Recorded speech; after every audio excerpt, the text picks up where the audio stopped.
لي خمسة أطفي بها حر الوباء الحاتمة المصطفى والمرتضى وابناهما والفاطمة غوث اعظم بمن بسر ساما مدد قبل دی مدد کعبہ ایما مدد معین الدین حسن عالم پناہ بسوئے ماں غریباں یک نگاہ سرورا شاہا کریمہ دستگیرہ اشرفا حرمت روح پیمبر یک نظر کن سوئے ماں ہم پہ احمد کا ہو سایہ ہم پہ اشرف کا کرم سیدی مختار اشرف باصفا کے واسطے اور تا ابد سید رہے آباد تیرا یہ چمن حضرت مدنی میاں پیر خدا کے واسطے قال اللہ تعالی فی شأن حبیبہ الکریم ان اللہ وملائکتہ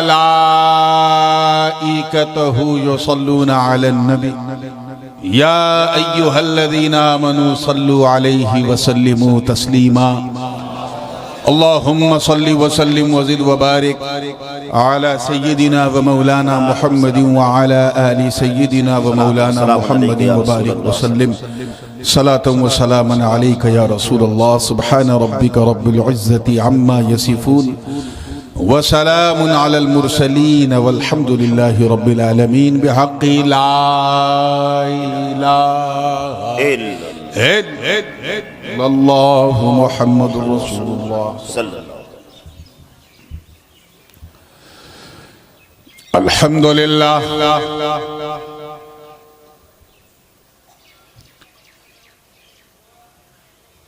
الحمدللہ حق حمدہ والصلاة والسلام على من لا نبي من بعده سيدنا ومولانا محمد المصطفى صلى الله تعالى عليه وسلم وعلى آله وصحبه وأزواجه وعطرته أما بعد فأعوذ بالله من الشيطان الرجيم بسم الله الرحمن الرحيم ربنا آتنا في الدنيا حسنة وفي الآخرة حسنة وقنا عذاب النار سبحان الله صدق الله العلي العظيم وبلغنا رسوله النبي الأمين الأمي الكريم ونحن على ذلك لمن الشاهدين والشاكرين والحمد لله رب العالمين بارگاہ رسالت والے رسالت میں جھوم جھوم کر انتہائی عقیدت و محبت کے ساتھ ہدیہ درود پیش کر لیں اور پڑھیں اللہم صلی علی سیدنا مولانا جد الحسن وعلی سیدنا مولانا محمد وعلی آل سیدنا جد الحسن والحسین صلاة و سلام علیک یا رسول اللہ صلی اللہ تعالی علیہ وآلہ وسلم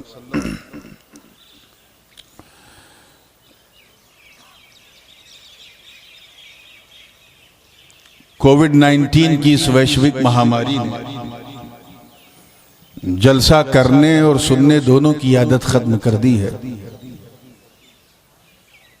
میں دیکھ رہا ہوں کہ ایک جمع غفیر ہے لیکن کوئی اس کونے میں چھپ کے سن رہا ہے کوئی اس کونے میں چھپ کے سن رہا ہے یہ چھپ کے سننے والی یہ عادت اللہ کو پسند نہیں ہے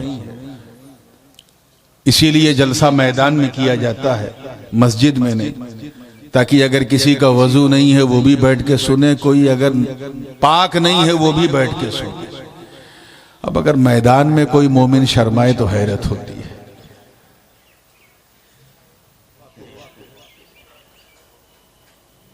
میں نے سوچا کہ آج کیوں نہ اسی دعا ہی کو روح سخن اور سرنامہ بیان بنایا جائے سبحان اللہ سبحان اللہ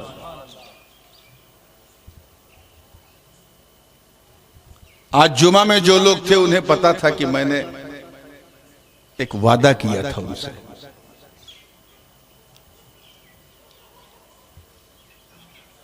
ریالٹی کے حوالے سے واستوکتا کے حوالے سے میں نے عرض کیا تھا کہ ہم اس دنیا میں اپنی مرضی سے نہیں آئے. کوئی آیا ہے؟ Did you born by your own will? Will you die by your own will? نہیں. بولیے بھائی، ذرا سا منہ کھولیے. اب نہیں کھولو گے تو پھر کب کھولو گے؟ یا چھپ چھپ کے کونے میں بیٹھ کے صرف بولو گے؟ ہم اپنی مرضی سے نہیں آئے، اور یہ بھی طے ہے کہ ہم اپنی مرضی سے جائیں گے بھی نہیں. بے شک. نہ ہمارا ارائیول ہماری مرضی سے، نہ ہمارا ڈیپارچر ہماری مرضی سے، مگر ہماری اچھا یہ ہے کہ ہمارا جیون ہماری مرضی سے چلے. اگر آپ کو پچھلے سال کا لیکچر یاد ہوگا جو میں نے کیا تھا، تو میں نے بہت ہی وستار کے ساتھ، بہت پھیلاؤ کے ساتھ اس عنوان کو ریز کیا تھا. آج میں صرف ٹچ کر کے آگے بڑھ رہا ہوں تاکہ ٹریک بچ جائے اور پھر گفتگو کی ٹرین جو ہے بلٹ ٹرین اس پہ دوڑے. سبحان اللہ. یہ وہ بلٹ ٹرین نہیں ہے جس کا وعدہ 2014 میں کیا گیا اور آج تک پورا نہیں ہوا. چلیے کم سے کم آپ کو مسکرانا تو آتا ہے، اور ویسے بھی جب سنی مسکراتا ہے تو بدعقیدہ بہت گھبراتا ہے. اللہ تعالیٰ یہ مسکان آپ کے چہروں پہ سلامت رکھے. آمین. آمین.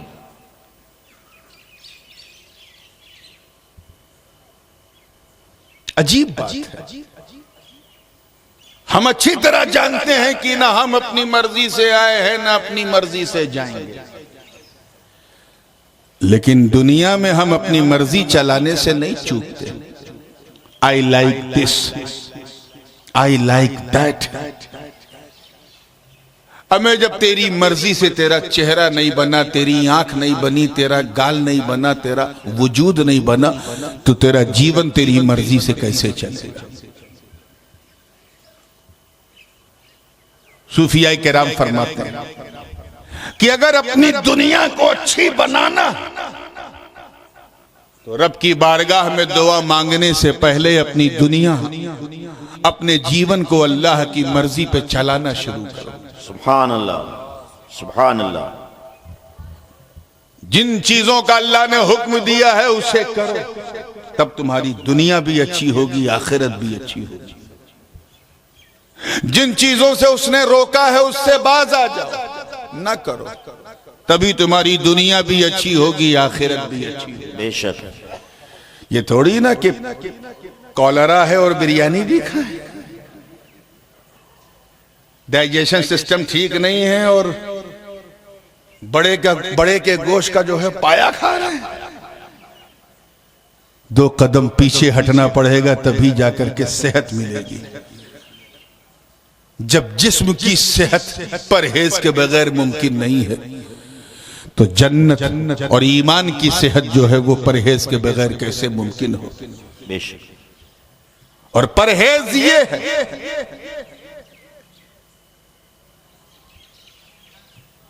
کہ اپنی عادت کو سدھارو، اور عادت تبھی سدھرتی ہے جب ارادہ مضبوط ہو. میرے جد کریم حضور قندیل نورانی، محبوب سبحانی، قطب سمدانی، شہباز لا مکانی، جدنا محی الدین ابو محمد عبد القادر جیلانی رضی اللہ تعالیٰ عنہ فرماتے ہیں کہ الارادہ ہوا ترک ما علیہ العادہ.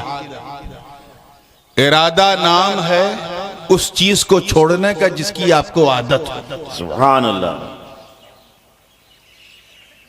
آپ کو اگر جھوٹ بولنے کی خدا نہ خواستہ عادت ہے تو اب ارادہ یہ ہے کہ اے اللہ سے ہم جھوٹ نہیں بولیں.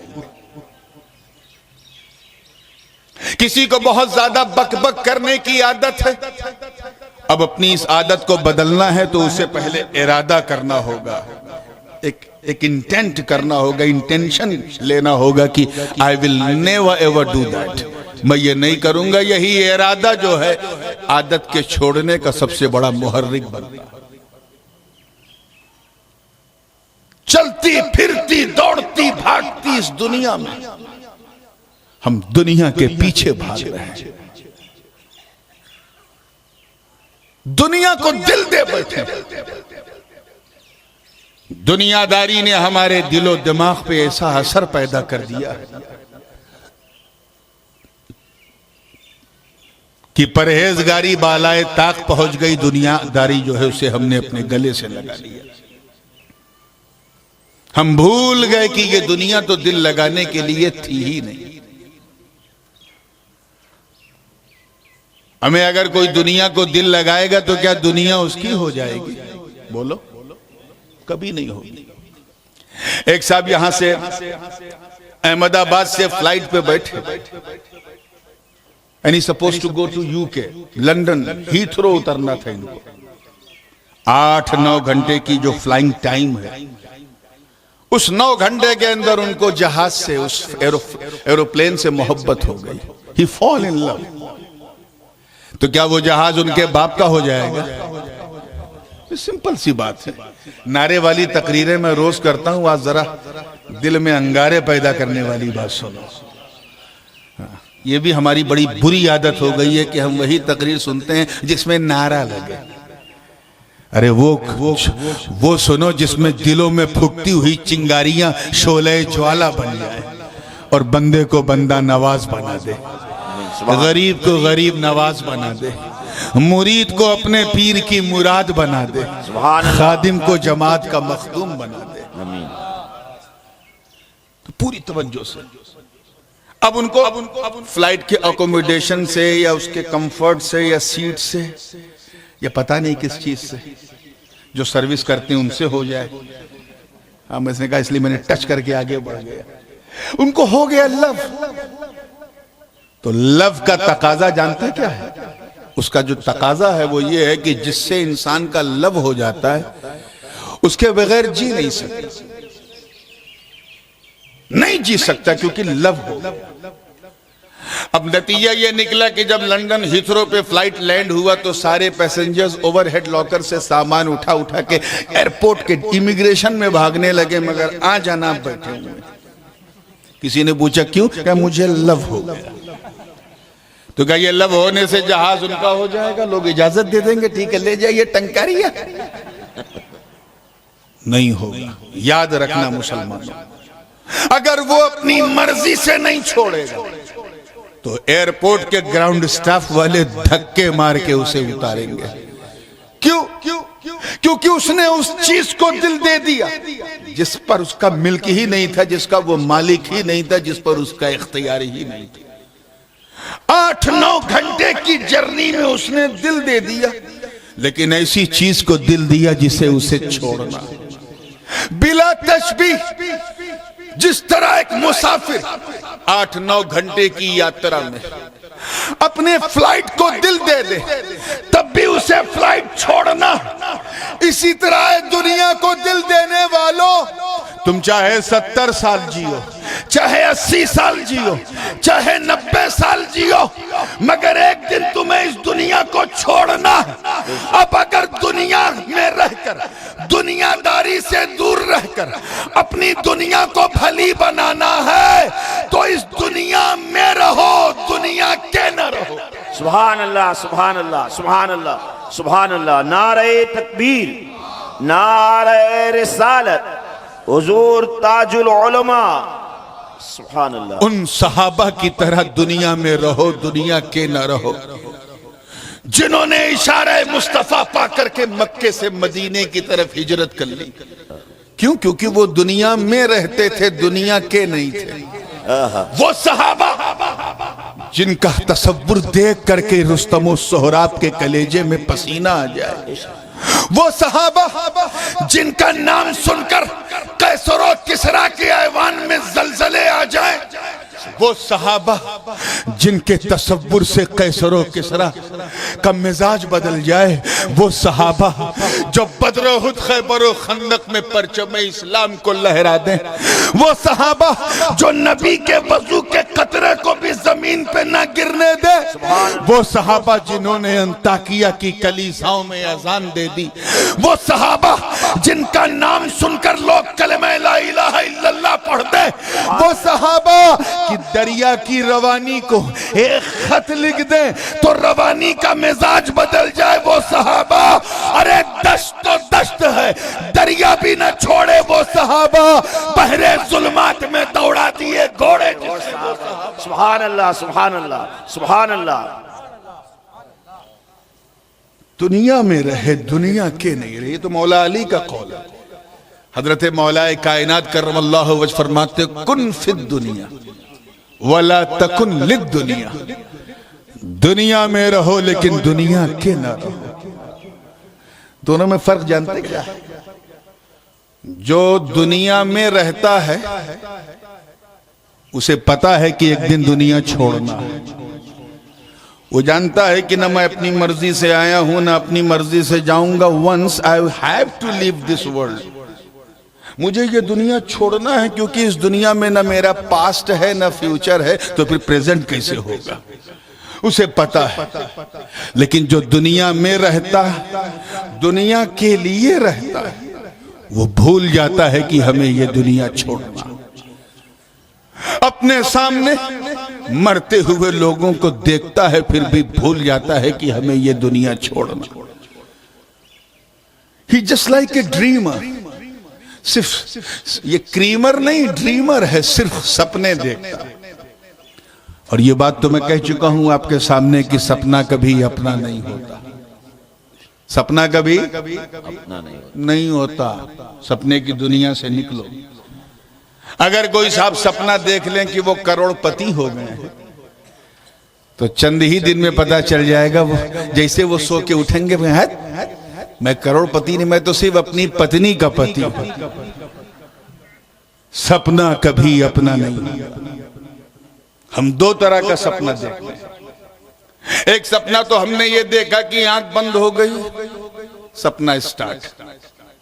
یہاں سے گئے احمد آباد انٹرنیشنل ایئرپورٹ پہ پہنچے، وہاں دو سفید سفید چادر پہن لیا، لبیک اللہم لبیک کہتے ہوئے ایئرپورٹ کے اندر داخل ہوئے۔ اس کے بعد فلائٹ میں بیٹھے، سپنا چالو، سبحان اللہ۔ اس کے بعد پھر جدہ پہنچے، بڑی بڑی داڑھی میں بڑے بڑے آتنکوادیوں کو دیکھا، کوئی تعویذ چھین کے پھینک رہا ہے، کوئی دلائل الخیرات شریف چھین کے پھینک رہا ہے، اور اعلیٰ حضرت کی کوئی کتاب دکھ جائے تو جیسے لگے بدن میں آگ لگ گئی۔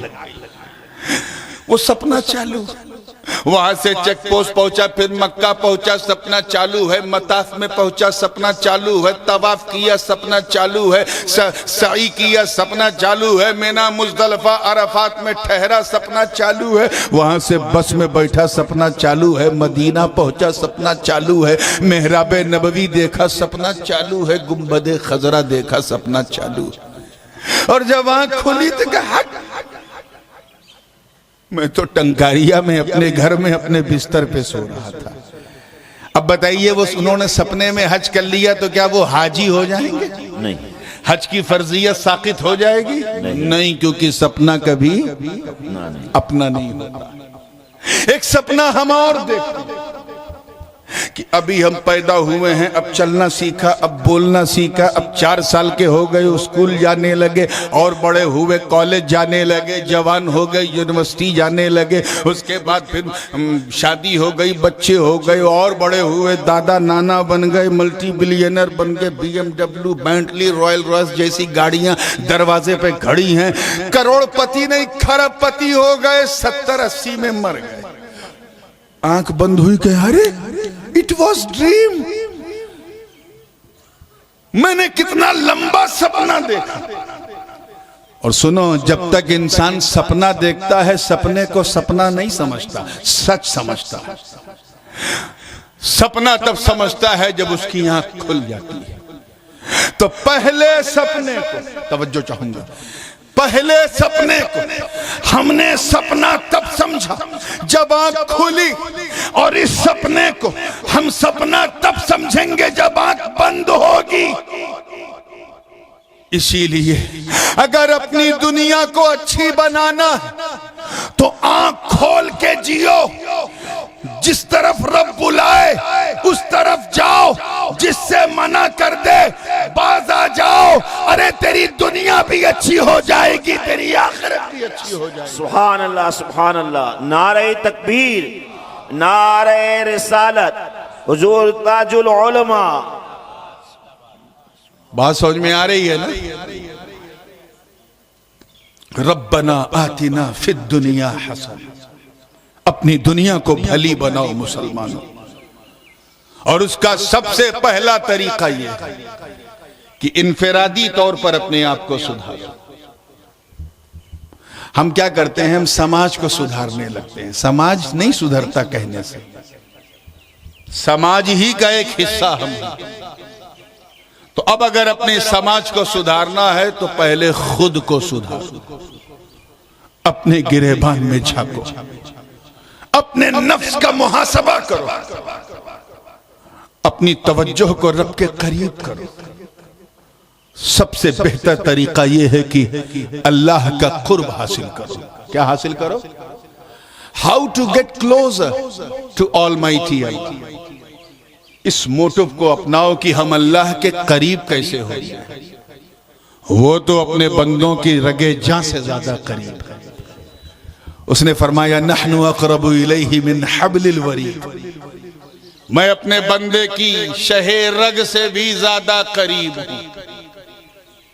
اس کی قربت کا تو حال یہ ہے کہ فرماتا ہے اجیب دعوت الداع اذا دعانی. سبحان اللہ. اس کی قربت کا حالم یہ ہے، وہ فرماتا ہے وَإِذَا سَأَلَكَ عِبَادِي عَنِّي فَإِنِّي قَرِيب. جب میرا بندہ مجھے آواز دیتا ہے تو میں اس کے قریب ہوں. توجہ چاہوں گا، میں اس کے قریب ہوں. ہم کتنے اس کے قریب ہیں؟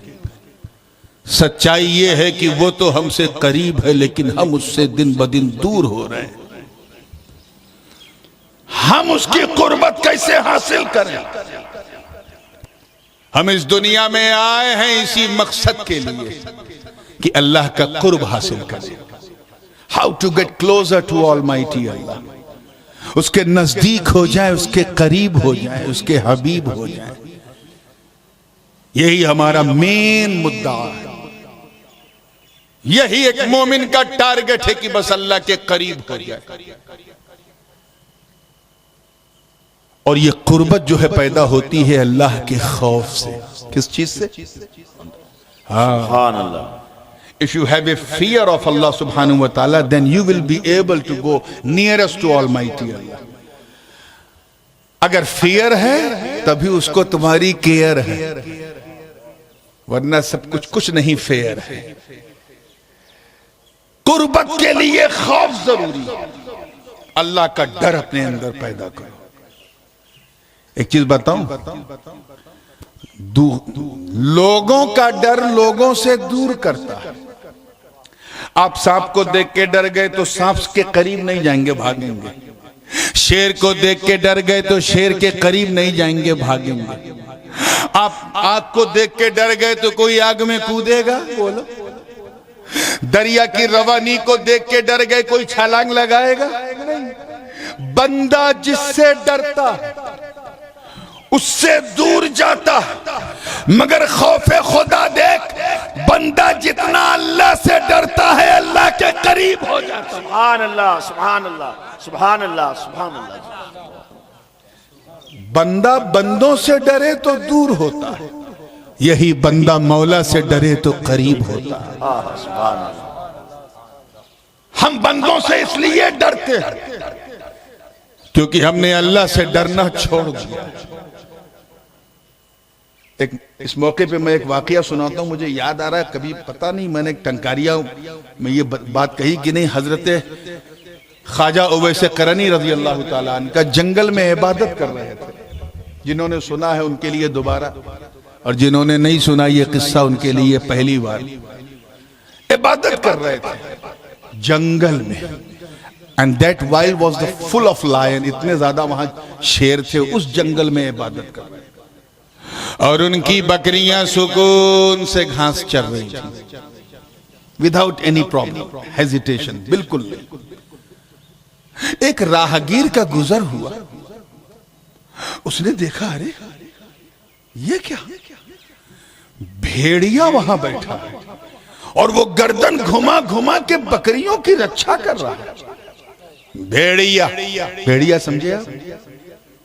انگلش میں اسے ہائنا کہتے ہیں۔ کیا کہتے ہیں؟ ہائنا۔ بات سمجھ میں آئی نا؟ جو لوگ کروگر نیشنل پارک گئے ہیں ہائنا دیکھا ہوگا۔ ہائنا شیر ہوتا تو میں یقین کر لیتا۔ شیر بڑا خطرناک جانور ہے لیکن بڑا خوددار بھی ہوتا ہے، غیرت مند ہوتا ہے۔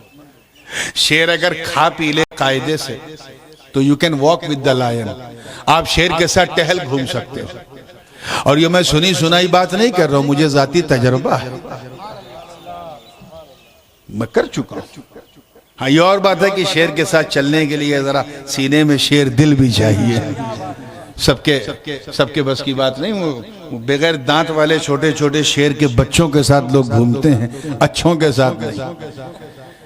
شیر اگر پیٹ بھرا ہے تو منہ نہیں مارے گا، لیکن ہائنا تو ایسا درندہ ہے کہ اگر گردن تک سانس لینے کی گنجائش نہیں ہے اور سامنے بکری دکھ جائے تو نوچے گا ضرور، چاہے کھائے نہ۔ اور یہاں منظر کیا ہے؟ خواجہ اویس عبادت کر رہے ہیں، بکریاں گھاس چر رہی، اور ہائنا جو ہے گردن گھما گھما کے بکریوں کی رکشا کر رہا ہے۔ راہگیر دیکھا تو بالکل all of sudden اچنبھت، حیرت زدہ، رہا نہیں گیا تو اس نے خواجہ اویس قرنی رضی اللہ تعالیٰ عنہ سے پوچھا، بابا معاملہ کیا ہے؟ یہ کیا آپ کو اس بھیڑیے سے ڈر نہیں لگتا؟ تو خواجہ اویس نے سر اٹھا کے فرمایا، تو میری بات کرتا ہے، میری بکریوں کو بھی اس سے ڈر نہیں لگتا۔ سبحان اللہ، سبحان اللہ، سبحان اللہ۔ میری بکریوں کو بھی اس سے ڈر نہیں لگتا۔ کہا وہ کیوں؟ کہا سن، توجہ چاہوں گا آگے سے لے کے کھلے جو بیٹھے ہیں وہ بھی اور جو چھپے بیٹھے ہیں وہ بھی، سب کی توجہ چاہوں گا۔ کہا سن، پہلے میں ڈرتا تھا، اب نہیں ڈرتا۔ سن، جب تک میں اللہ سے نہیں ڈرتا تھا، اس بھیڑیے سے ڈرتا تھا، جب سے میں اللہ سے ڈرنے لگا یہ بھیڑیا مجھ سے ڈرنے لگا۔ سبحان اللہ، سبحان اللہ۔ نعرہ تکبیر، نعرہ رسالت، حضور تاج العلماء۔ سبحان اللہ، سبحان اللہ۔ اس لیے اے مسلمانوں، اے غیور نوجوانوں، اے اہل سنت والجماعت، اگر تم چاہتے ہو کہ خدا کے دشمن تم سے ڈرے، اگر تم چاہتے ہو کہ تمہارے سروں پہ مسلط طاغوتی طاقتیں تمہارے سامنے سرنگوں ہو جائیں، اگر تم چاہتے ہو کہ اسلام مخالف طاقتیں تمہارا نام سن کر تھر تھرا اٹھیں، تم سے ہل جائیں، تو تمہیں کوئی غیر قانونی کام کرنے کی ضرورت نہیں، کوئی انیتک کاریہ کرنے کی ضرورت نہیں، تمہیں بندوق نیزہ چلانے کی ضرورت نہیں، تمہیں کسی آتنکوادی کے پشت پناہی کی ضرورت نہیں۔ اگر تم خدا کے دشمنوں کے دلوں میں اپنا ڈر، اپنا بھے، اپنا فیر قائم کرنا چاہتے ہو تو بس اللہ سے ڈرنا شروع کرو، تم اللہ سے ڈرو گے، اللہ کے دشمن تم سے ڈریں گے۔ سبحان اللہ، سبحان اللہ، سبحان اللہ، سبحان اللہ، سبحان اللہ، سبحان اللہ۔ اللہ اکبر۔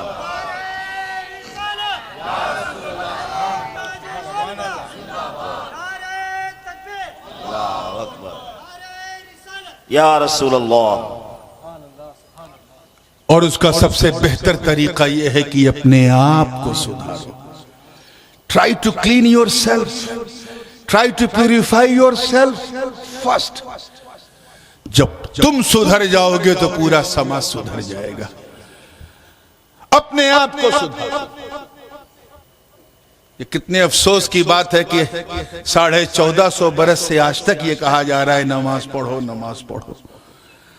ہمیں یہ تو ہماری ڈیوٹی ہونی چاہیے، یہ وہ ڈیوٹی ہے کہ اسی میں پوری کائنات کی بیوٹی ہے۔ آج بھی ہمیں اس پہ تقریر کرنا پڑتا ہے، نماز پڑھو، روزہ رکھو، حج کرو، زکوٰۃ دو، یہ تو ہمارا فنڈامنٹل رائٹ ہے۔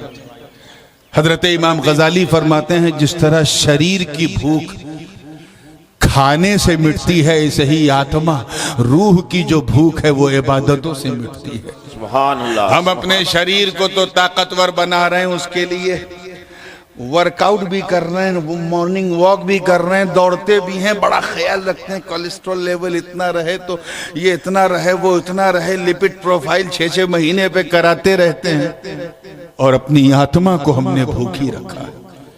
اس کا 1 منٹ بھی احساس نہیں ہوا کہ شریر تو بھر گیا، آتما بھوکی ہے۔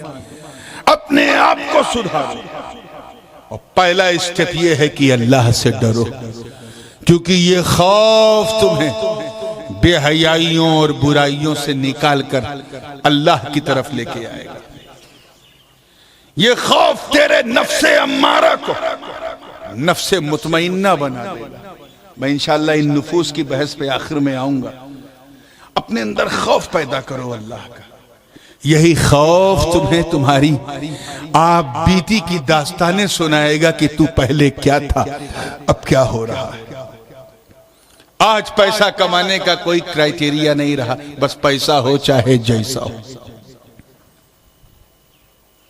میں نے عرض کیا نا کہ ارادہ یہی آپ کی عادت کو بدل سکتا ہے، اور جو اپنی بری عادتوں کو بدلنے کا ارادہ کرے، کیا کرے، زور سے بولو، اسی ارادہ کرنے والے کو مرید کہتے ہیں۔ اسی لیے مرید جب اپنے پیر کے ہاتھ پر ہاتھ رکھ کر بیعت ہوتا ہے تو اسے مرید کیوں کہتے ہیں؟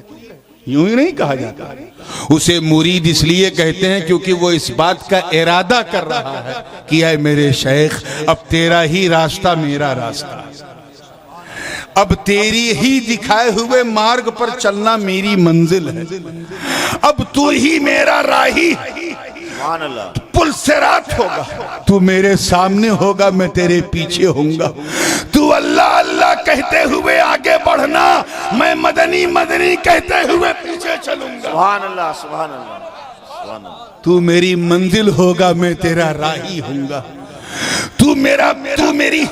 تو میری مراد ہوگا، میں تیرا مرید ہوں گا۔ یہ تبھی ہوگا جب ہم ارادے کو پختہ کریں، ورنہ تو کمرے میں بیٹھ کے بھی اللہ کی بارگاہ میں توبہ کر لو، توبہ تب بھی ہوتی ہے، مگر توبہ سے پہلے استغفار ضروری ہے۔ کیا ضروری ہے؟ ہاں، کچھ لوگ جو ہے وہ توبہ اور استغفار ایک ہی چیز سمجھتے ہیں، ایک چیز نہیں ہے۔ استغفار کہتے ہیں اپنی بری عادتوں پر جو ہے اللہ سے معافی مانگنے کو، بری کچھ غلط ہو گیا اللہ سے معافی مانگا، جسے ہم انگریزی زبان میں کہتے ہیں نا سوری، اپولوجیز کرنا، اپنی بری عادتوں سے معافی مانگنا، اس کا نام کیا ہے؟ بولو زور سے، استغفار۔ کیا ہے؟ استغفار۔ اور دوبارہ اس بری عادت کی طرف نہ جانا، اس کا نام توبہ ہے۔ تو 2 اسٹیپ ہیں، پہلا اسٹیپ یہ استغفار کرو، دوسرا اسٹیپ یہ کہ اللہ کی بارگاہ میں توبہ کرو، فَقُلْتُ اسْتَغْفِرُوا رَبَّكُمْ ثُمَّ تُوبُوا إِلَيْهِ۔ اس طرح کی آیات قرآن میں کئی ایک ہیں کہ اللہ کی بارگاہ میں پہلے استغفار کرو پھر توبہ کرو، پہلے استغفار کرو پھر توبہ کرو۔ استغفار پہلا رکن ہے، توبہ دوسرا رکن ہے۔ ہم کیا کرتے ہیں؟ توبہ کرتے ہیں، استغفار کرتے ہی نہیں۔ اور کچھ لوگ ایسے ہیں جو استغفار ہی کو توبہ سمجھتے ہیں، استغفر اللہ کہتے ہیں اور توبہ کرتے ہی نہیں۔ تو خدا کا قرب حاصل کرنا تو پہلے اپنی بری حرکتوں عادتوں سے استغفار کرو، اللہ کی بارگاہ میں معافی مانگو، اس کے بعد جب معافی مانگتے مانگتے دل پاکیزہ ہو جائے تو اس گناہ کی طرف نہ لوٹنے کے ارادے کو توبہ کہتے ہیں۔ سبحان اللہ۔ اسی ارادے سے بندہ مرید ہوتا ہے۔ تو مرید بھی کئی طرح کے ہوتے ہیں۔ کچھ مرید یہ سوچ کے ہاتھ تھامتے ہیں کہ اے میرے پیر، میں ارادہ کرتا ہوں کہ اب نماز نہیں چھوڑوں گا، روزہ نہیں چھوڑوں گا، زکوٰۃ نہیں چھوڑوں گا، حج نہیں چھوڑوں گا۔ کچھ یہ ارادہ کرتے ہیں کہ اے میرے پیر، میں ارادہ کرتا ہوں کہ اب میں جھوٹ جو ہے وہ نہیں بولوں گا، غیبت نہیں کروں گا، اب میں بیک بائٹنگ نہیں کروں گا، اب میں بری حرکت نہیں کروں گا، اب میں لابنگ نہیں کروں گا، قوم میں اختلاف نہیں پیدا کروں گا۔ کچھ یہ ارادہ کرتے ہیں کہ اے میرے پیر، میں یہ ارادہ کرتا ہوں کہ جو دامن تو نے دیا ہے اسے نہیں چھوڑوں گا۔ ایزیسٹ وے یہی ہے۔ اور آج جو لوگ مرید ہوتے ہیں وہ تھرڈ کیٹیگری والے زیادہ ہیں، جو یہ سوچ کے مرید ہوتے ہیں کہ وہ دامن مل گیا ہے، اسے صبح قیامت تک نہیں چھوڑیں گے۔ اب وہ کتنا گھٹیا اور کتنا بدنصیب مرید ہے جس نے یہ ارادہ کیا ہو کہ میں دامن نہیں چھوڑوں گا، پھر بھی دامن چھوڑ دے۔ کتنا بدنصیب وہ مرید، اس نے اپنی ارادت میں توبہ کی نیت نہیں کی، اپنی ارادت میں اس کا عزم مصمم یہ نہیں تھا کہ آج سے میں جھوٹ نہیں بولوں گا، صرف ایک ارادہ تھا کہ بس پیر کی بات مانوں گا، پیر کا دامن تھاموں گا۔ لیکن دوڑتی بھاگتی چمکتی دمکتی سوشل میڈیا کی اس دنیا میں اس نے پیر کا دامن چھوڑ دیا۔ اس کی بدنصیبی پہ تو صرف ماتم کرنے کو من کرتا ہے۔ اسی لیے چادر پکڑتے کئی مگر چادر کے نیچے کم ہی لوگ رہتے ہیں۔ جو چادر پکڑتے ہیں وہ اپنے پیر کے مرید ہوتے ہیں، مرید، اور جو قیامت کے میدان میں چادر کے نیچے ٹکتے ہیں وہ مرید نہیں، پیر کی مراد ہوتے ہیں۔ سبحان اللہ، سبحان اللہ۔ نعرہ تکبیر، نعرہ رسالت، حضور تاج العلماء، شہزادہ حضور غازی ملت۔ بمبئی کے قطب تھے حضرت دولہ خان رحمت اللہ علیہ۔ آپ مجاہد ملت مولانا حبیب الرحمن صاحب علیہ رحمہ کے ساتھیوں میں سے اور صدر الافاضل کے شاگرد تھے۔ حضرت دولہ خان بمبئی کے قطب تھے۔ میرے والد گرامی حضور غازی ملت 19 سال ان کی خدمت کی۔ کتنے سال؟ 19 سال ان کی خدمت میں رہے۔ پہلے ابو کو بھی ہمارے بڑا شوق تھا کہ کرتا اچھا ہو، ٹوپی اچھی ہو، کلر فل لباس ہو، گھڑی معیاری ہو، جوتا چپل ٹھیک ٹھاک ہو، خوشبو بدن پہ لگی ہو۔ وہ بھی شیروانی پہنتے تھے، لیکن اس قلندر کی نظر نے ایسا چینج کیا کہ لگ بھگ 40 سال ہو گئے ہیں میرے والد نے پیجامہ نہیں پہنا، لنگی ہی میں گھومتے ہیں پوری دنیا۔ کپڑا جب تک کہو نہ بدلتے نہیں کہ ابو گندا ہو گیا بدل لیجئے۔ ٹوپی کبھی ادھر ٹیڑھی کبھی ادھر ٹیڑھی، یہ کیوں؟ اسی قلندر کی نگاہ نے دنیا کی چاہت سینے سے نکال دی، ختم کر دی۔ حضرت دولہ خان رحمت اللہ علیہ ایک واقعہ سناتے تھے، انہوں نے میرے والد کو سنایا، میں نے اپنے والد سے سنا۔ ایک پیر صاحب تھے، جب وہ دیکھتے تھے کہ مریدوں میں دنیا داری زیادہ پھیل رہی ہے تو مریدوں کو آزماتے تھے، آزمائش لیتے تھے ان کی الگ الگ طریقے سے۔ قلندر تھے، مست تھے۔ مثال کے طور پہ جب دیکھا کہ کوئی میرا بڑا چہیتا مرید آ رہا ہے تو زور زور سے گانا گانے لگتے تھے، تاکہ وہ مرید جو ہے الٹا سیدھا کہے، گالی بکے، اور پیر صاحب کو وہ گالی سن کے ان کا خون بڑھتا تھا۔ کیونکہ اولیاء میں ایک طبقہ ہوتا ہے، طبقہ ملامتیہ۔ کون سا طبقہ؟ یہ وہ اولیاء اللہ ہیں جنہیں اپنی برائی سننا پسند ہے، اور جب ان کو کوئی برا نہیں کہتا تو وہ بڑے بے چین ہو جاتے ہیں کہ آج کسی نے میری برائی نہیں کی۔ ان کو اپنی برائی سے ان کو خوراک ملتی ہے، یہ طبقہ ملامتیہ ہے۔ اسی طبقے کے وہ بزرگ تھے۔ ایک ان کا بڑا دیوانہ مرید تھا، رات دن صبح شام انہی کے ساتھ رہتا تھا، چلتے پھرتے کبھی چھوڑتا ہی نہیں تھا۔ ایک دن حضرت نے سوچا لاؤ اسے آزما۔ کہا ہے میرے مرید کے؟ جی حضور۔ کہا مجھے شراب پینا ہے۔ پیر صاحب کیا بولنا ہے مجھے؟ I want to drink the wine۔ آج کے اگر مولانا صاحب توبہ استغفر اللہ اتنا پڑھتے کہ پتہ نہیں کیا ہو جاتا۔ وہ بھی مرید تھا، اور وہ سوشل میڈیا والا مرید نہیں تھا، اوریجنل مرید تھا۔ وہ بھی چلا گیا شراب خانے، ایک بوتل لے کے آیا اور کہا لیجئے پیر صاحب شراب پیجئے۔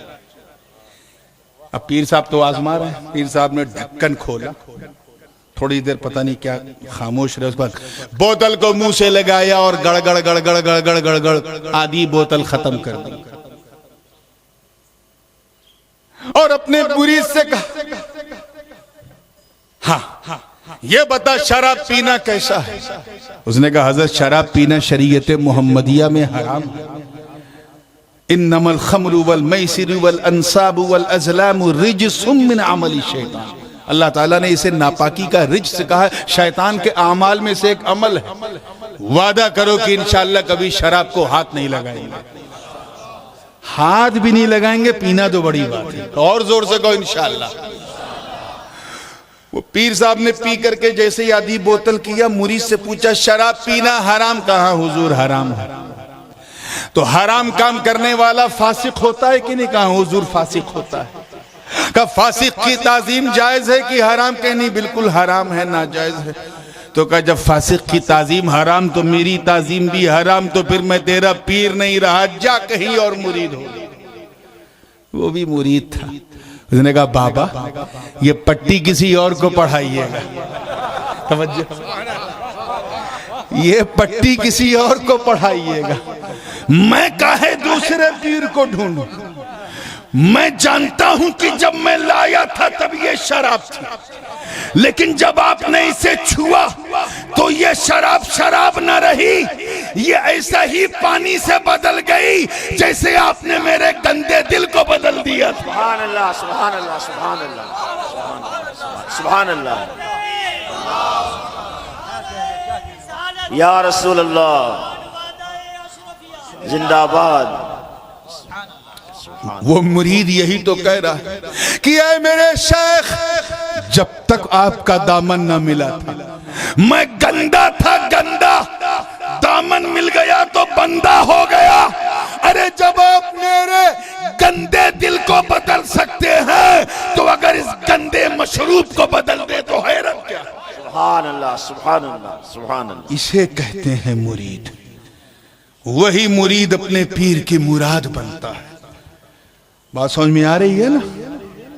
تو یہ ارادہ کر کے اگر کوئی مرید ہوا کہ مجھے اپنے پیر کی ہر بات ماننی ہے اور میدان عمل میں پھس ہو جائے، بلکہ ایسا ہو جائے کہ اپنے پیر ہی کے لیے دعا کرنے لگے، اے اللہ میرے پیر کو عقل سلیم دے، اے اللہ میرے پیر پہ جادو ہو گیا ہے، اے اللہ میرے پیر پہ سحر ہو گیا ہے، جب ایسا بکنے لگے تو سمجھ جاؤ رسی ڈھیلی ہو گئی، رسی ڈھیلی ہو گئی۔ اب انا للہ و انا الیہ راجعون پڑھ کے اس پہ دم کر دینا اور کہہ دینا سن تو بکا ہی نہیں تھا، تبھی تو دنیا نے تجھے خرید لیا۔ ہم تو کل بھی اپنے پیر کے تھے، آج بھی اپنے پیر کے ہیں، میدان قیامت میں بھی پیر کے بن کے اٹھیں گے۔ نعرہ رسالت، فیضان حضور شیخ الاسلام، فیضان حضور شیخ الاسلام، نعرہ تکبیر، نعرہ رسالت۔ سبحان اللہ سبحان اللہ۔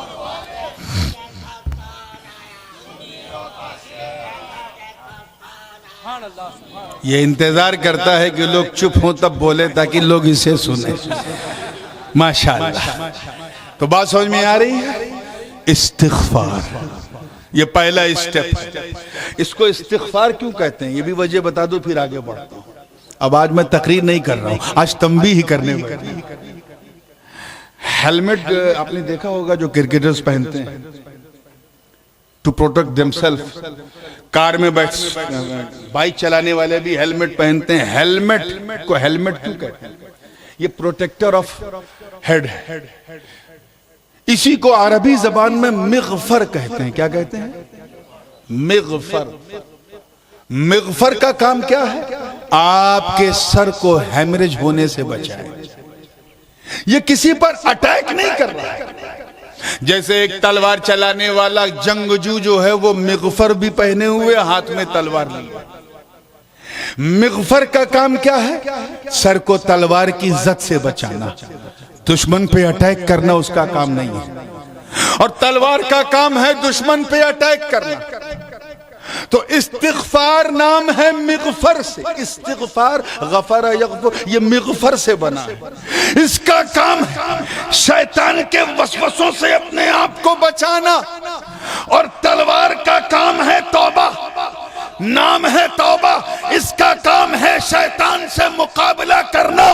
تو پہلے استغفار کر کے خود کو شیطان سے بچا، پھر توبہ کر کے اس پہ حملہ کر دے۔ سبحان اللہ سبحان اللہ سبحان اللہ سبحان اللہ۔ پہلے استغفار کر کے خود کو بچا لے، پھر توبہ کر کے اس پہ حملہ کر دینا۔ اور یاد رکھنا مسلمانوں، گناہ چاہے جتنے بڑے ہوں، رب کی بارگاہ میں عجز و نیاز کے ساتھ اگر تو نے استغفار کر لیا، توبہ کر لیا، تو تیرے سارے گناہ التائب من الذنب کمن لا ذنب لہ، حضور علیہ السلام فرماتے ہیں کہ گناہوں سے توبہ کرنے والا ایسے ہی ہو جاتا ہے جیسے اس نے کبھی گناہ کیا ہی نہیں۔ بلکہ ایک مقام پہ تو حضور نے فرمایا کہ جب توبہ کرو تو تمہارا ارادہ ایسے ہو اس دودھ کی طرح جو گائے کے تھن سے نکلا، اب دوبارہ پلٹ کے وہ تھن کے اندر جانے والا نہیں۔ تو جب کسی برے عمل سے توبہ کرو تو ارادہ ایسا ہو کہ دوبارہ میں ایسا کروں گا ہی نہیں۔ ایسے ارادہ کرنے والے کو سچا مرید کہتے ہیں۔ سبحان اللہ۔ اور یہی ارادت تجھے جو ہے صف اول میں کھڑا کرے گی، تجھے اللہ کے قریب کرے گی۔ اور بھی بہت سارے طریقے ہیں اللہ سے قرب حاصل کرنے کا۔ ایک طریقہ یہ ہے کہ حضور علیہ السلام کی اتباع کرتے رہو، سبحان اللہ۔ بس جیسا نبی نے کیا کرتے رہو، ان کی اداؤں کو اپناؤ، ان کی سنتوں کو اپناؤ، ان کے چلنے پھرنے کو اپناؤ، ان کے کھانے پینے کو اپناؤ، ان کی زندگی کو اپنے لیے مشعل حیات بناؤ، مشعل راہ بناؤ، ان کے اسوہ حسنہ کو اپنے سینے سے لگاؤ، ان کے جیسے بننے کی، مطلب انہی کی اداؤں کو اپنانے کی کوشش میں لگے رہو، کسی اور کے پیچھے نہیں، محبوب کے پیچھے چلتے رہو۔ رب نے فرمایا وَاتَّبِعْ سَبِيلَ مَنْ أَنَابَ إِلَيْهِ، پیچھے پیچھے اس کے چل جس کا راستہ میری طرف آتا، اگر وہ رسول ہے تو رسول کے پیچھے چل، وہ ابو بکر ہے تو ابو بکر کے پیچھے چل، وہ عمر ہے تو عمر کے پیچھے چل، وہ عثمان ہے تو عثمان کے پیچھے چل، وہ علی ہے تو علی کے پیچھے چل، وہ حسن حسین ہے تو ان کے پیچھے چل، وہ عبدالقادر جیلانی ہے تو ان کے پیچھے چل، اگر وہ غریب نواز ہے تو ان کے پیچھے چل، مخدوم سمنانی ہے ان کے پیچھے چل، قطب عالم کے پیچھے چل، شاہ عالم کے پیچھے چل، گنج احمد کے پیچھے چل، وجیہ الدین علوی کے پیچھے چل، شیر علی سرکار کے پیچھے چل، میرا علی داتار کے پیچھے چل۔ ارے کوئی نہ ملے تو اپنے پیر اپنے یار کے پیچھے چل۔ سبحان اللہ سبحان اللہ سبحان اللہ۔ تو چلے گا پیر کے پیچھے پیچھے، اور یہ پیچھے پیچھے چلنا تجھے مولا کے قریب کرتا جائے گا، سبحان اللہ قریب کرتا جائے گا۔ تو اللہ کے قریب ہونے کا ایک طریقہ یہ ہے، کوئی نہ ملے تو اس کے قریب ہو جاؤ جو اللہ کے قریب ہے۔ سبحان اللہ۔ ایک راستہ یہ ہے، ایک راستہ یہ بھی کہ چھپ چھپ کے نیکی کرو۔ جو فرائض ہیں وہ تو چلو مسجد میں ٹھیک ہے، لیکن وہ عبادتیں جو فرض نہیں ہیں انہیں ایسا کرو کہ کوئی دیکھنے نہ پائے۔ چھپ چھپ کے نیکی کرو۔ نفلیں پڑھنا ہے تو دروازہ بند کر دو، کمرے میں اندھیرا کر دو، نفل پڑھنا شروع کر دو۔ یہ طریقہ بھی آپ کو اللہ کے قریب کر دے گا۔ بلکہ حضرت فرید الدین عطار تو یہ فرماتے ہیں کہ اگر کوئی بندہ چھپ چھپ کے نیکیاں صرف 8 دن کر لے، کئی دن؟ only 8 days، تو مرتے دم تک یہ نیکیاں اس کی حفاظت کرتی رہیں گی، اسے اللہ سے کبھی دور نہیں کریں گی۔ سبحان اللہ سبحان اللہ۔ چھپ چھپ کے نیکیاں کرو، یہ نہیں کہ چھپ چھپ کے کسی کے خلاف بٹن دبا دبا کے سازشیں کرو، نیکیاں کرو، چھپ چھپ کے کرو۔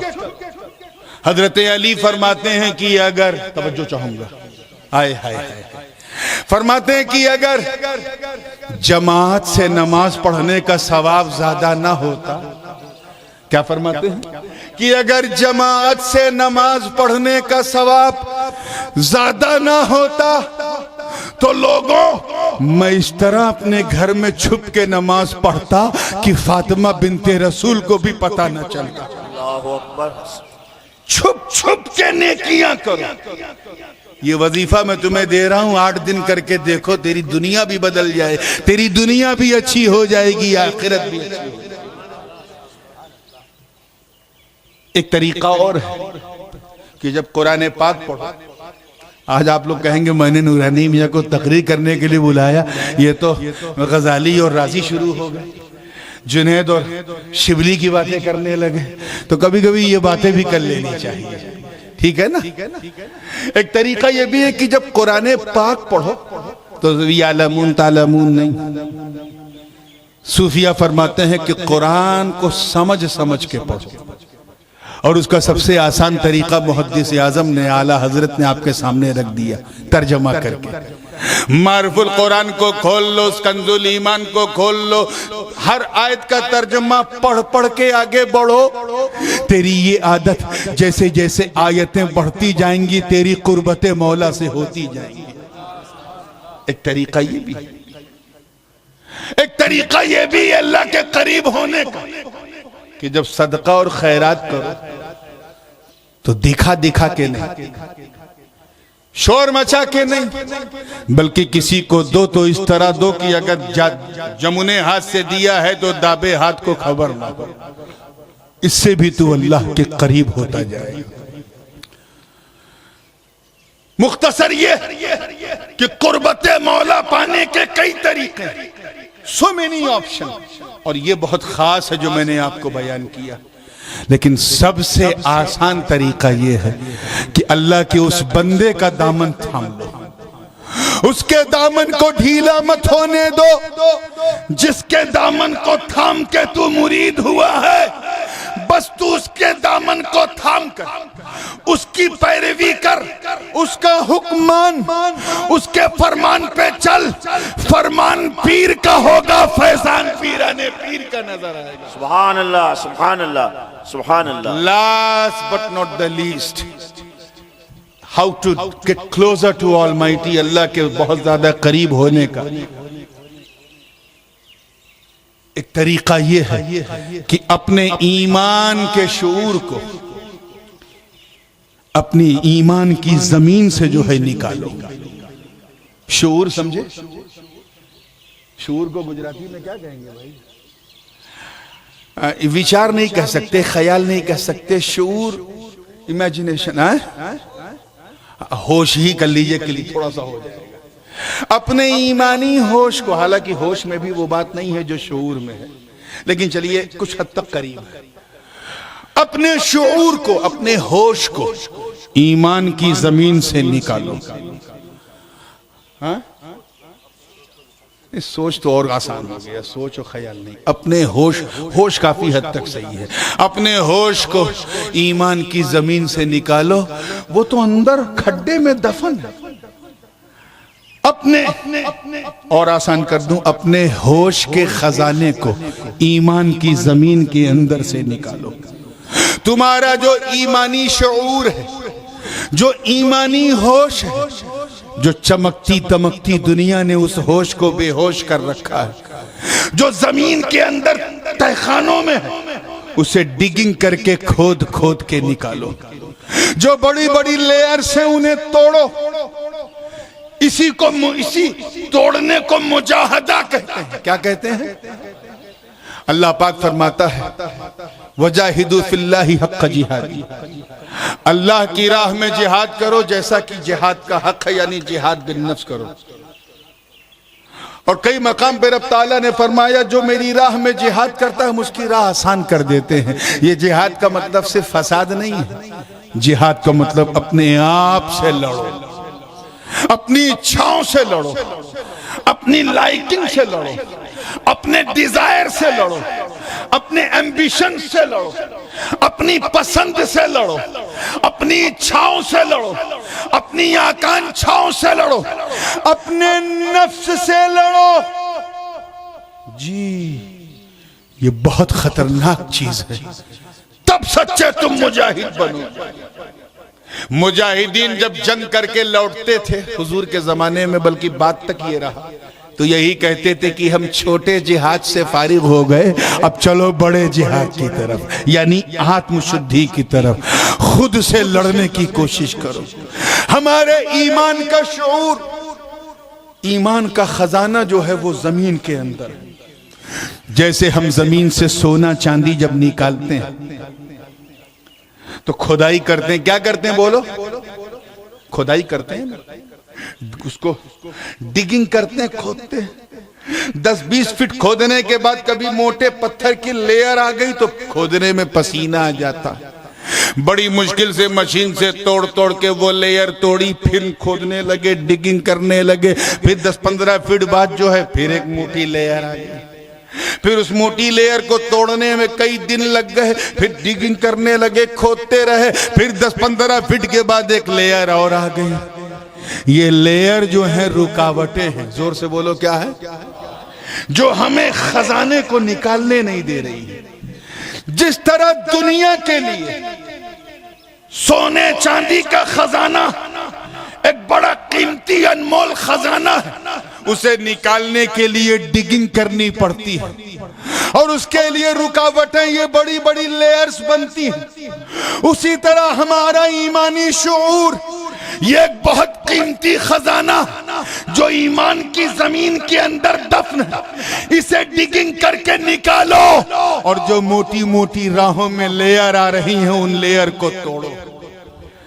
5 بڑی بڑی لیئروں کا ذکر قرآن نے کیا ہے جو ایمان کے شعور کے خزانے کو نکالنے کے لیے سامنے آتی ہے، جس کو رب تعالیٰ نے فرمایا زُيِّنَ لِلنَّاسِ حُبُّ الشَّهَوَاتِ مِنَ النِّسَاءِ وَالْبَنِينَ وَالْقَنَاطِيرِ الْمُقَنطَرَةِ مِنَ الذَّهَبِ وَالْفِضَّةِ وَالْخَيْلِ الْمُسَوَّمَةِ وَالْأَنْعَامِ وَالْحَرْثِ ذَلِكَ مَتَاعُ الْحَيَاةِ الدُّنْيَا وَاللَّهُ عِنْدَهُ حُسْنُ الْمَآبِ قُلْ أَنُبِّئُكُمْ بِخَيْرٍ مِّن ذَلِكُمْ لِلَّذِينَ اتَّقَوْا عِندَ رَبِّهِمْ جَنَّاتٌ تَجْرِي مِن تَحْتِهَا الْأَنْهَارُ خَالِدِينَ فِيهَا إِلَى آخِرِ الْآيَةِ۔ ایمان کا خزانہ زمین کے اندر، اسے نکالنا ہے، اور جو رکاوٹیں ہیں وہ یہ ہیں۔ رب تعالیٰ فرماتا ہے نظریں فریب بنا دی گئیں، دھوکے والی چیزیں بنا دی گئیں لوگوں کے لیے شہوات کی محبت کو۔ شہوات کیا چیز ہیں؟ لسٹ، اسی کو ہندی میں ہم کہتے ہیں واسنا۔ سیکس میں بھی وہ بات نہیں ہوتی جو لسٹ میں ہوتی ہے، لالچ میں وہ بات نہیں ہے جو لسٹ میں ہے، اسی لسٹ کو عربی میں شہوت کہتے ہیں۔ شہوات کی محبت، صرف خواہش بری چیز نہیں ہے، خواہش کی محبت بری چیز ہے۔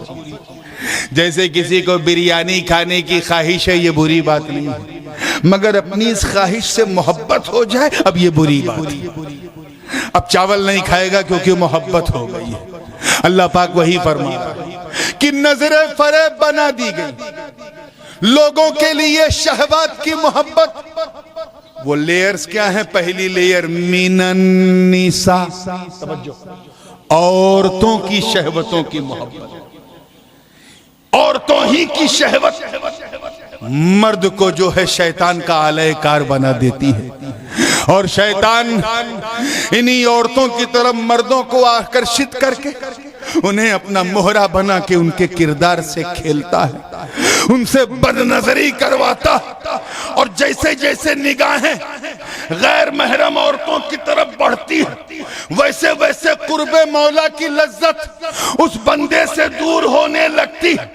صوفیاء کرام فرماتے ہیں کہ اگر تیری نگاہ راہوں میں چلتے پھرتے بہکنے لگے تو ہوشیار ہو جا، اس سے پہلے کہ یہ آنکھیں جہنم کا ایندھن بن جائے، توبہ کر لے، استغفار کر لے، اور اس لیئر کو توڑ دے۔ زور سے بولو کیا کرے؟ تاکہ ایمان کے شعور کے خزانے کو نکال سکے۔ من النساء، سب سے پہلے عورتوں کا ذکر ہے، عورتوں کے لیے مردوں کا، مردوں کے لیے عورتوں کا۔ دوسرا ذکر ہے والبنین، بچوں کی شہوتوں کی محبت، بچے اولاد میرے دوستوں وہ فتنہ ہے، اولاد وہ فتنہ ہے۔ اللہ پاک نے فرمایا انما اموالکم و اولادکم فتنہ، تمہارے مال اور اولاد فتنہ ہے، یہ وہ فتنہ ہے جو بندوں کو مولا سے دور کر دیتے ہیں۔ یہ اتنا بڑا فتنہ ہے کہ اگر زندہ ہیں تو آزمائش میں ڈال دیں، اور مر جائے اولاد تو درد دے جائے، غم دے جائے، اور ایسا غم دیتی ہے کہ بندہ بس اسی کے خیال میں روتا ہے، اور اپنے گناہوں کا سوچ سوچ کے اسے کبھی ایک بوند آنسو نہیں نکلتا۔ اللہ پاک نے فرمایا کہ اگر اپنے ایمان کے شعور کو ایمان کی زمین سے نکالنا اور ایسی اولاد کی لیئر آ جائے تو اس لیئر کو توڑ، تاکہ تجھے سمجھ میں آ جائے کہ اللہ کا قرب حاصل کرنا ہے تو بچوں کو چھوڑ کر سچوں کا دامن تھامنا پڑے گا۔ تیسری لیئر کیا ہے؟ والقناطیر المقنطرۃ من الذهب والفضہ، خوبصورت سجے دھجے ڈھیر کیے ہوئے سونے چاندی کے انبار، ہم اسے محفوظ کرتے ہیں۔ مرد اپنی تجوری میں رکھتا ہے، عورت اپنے ہاتھ میں، گلے میں، چہرے پہ، سونا ہو چاندی ہو، اس کے پیچھے دنیا ایسا بھاگتی ہے کہ اپنے کسی کی پرواہ نہیں کرتی۔ سونے کی محبت کو، چاندی کی محبت کو بھی اللہ تعالیٰ نے شہوت کہا، لسٹ کہا، اسے لسٹ کہا، اسے شہوت کہا ہے، واسنا کہا۔ اب اگر تجھے اللہ کے قریب ہونا اور ایسی لیئر آ جائے تو سونے چاندی کی لیئر کو توڑ، اپنے ایمان کے شعور کو نکال، تاکہ بندہ سمجھ جائے کہ یہ دنیا کے پیچھے، یہ اشرفی کے پیچھے دوڑنے والا نہیں، یہ اشرفی کے پیچھے دوڑنے والا ہے۔ سونے کی اشرفی کے پیچھے دوڑنا اور ہے، اور اشرف کی اشرفی کے پیچھے دوڑنا اور ہے۔ سبحان اللہ۔ ورنہ تخت سمنان میں کیا کمی تھی؟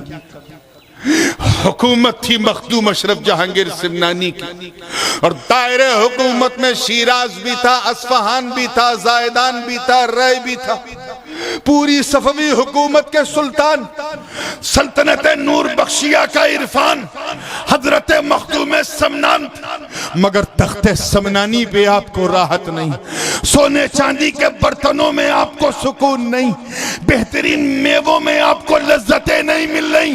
آپ جانتے ہیں کہ جب تک میں سمنان کے تخت پہ بیٹھوں گا صرف سمنان کا سلطان بنوں گا، اور جب تخت چھوڑ دوں گا تو انشاءاللہ جہان کا سلطان بنوں گا۔ سبحان اللہ، سبحان اللہ، سبحان اللہ۔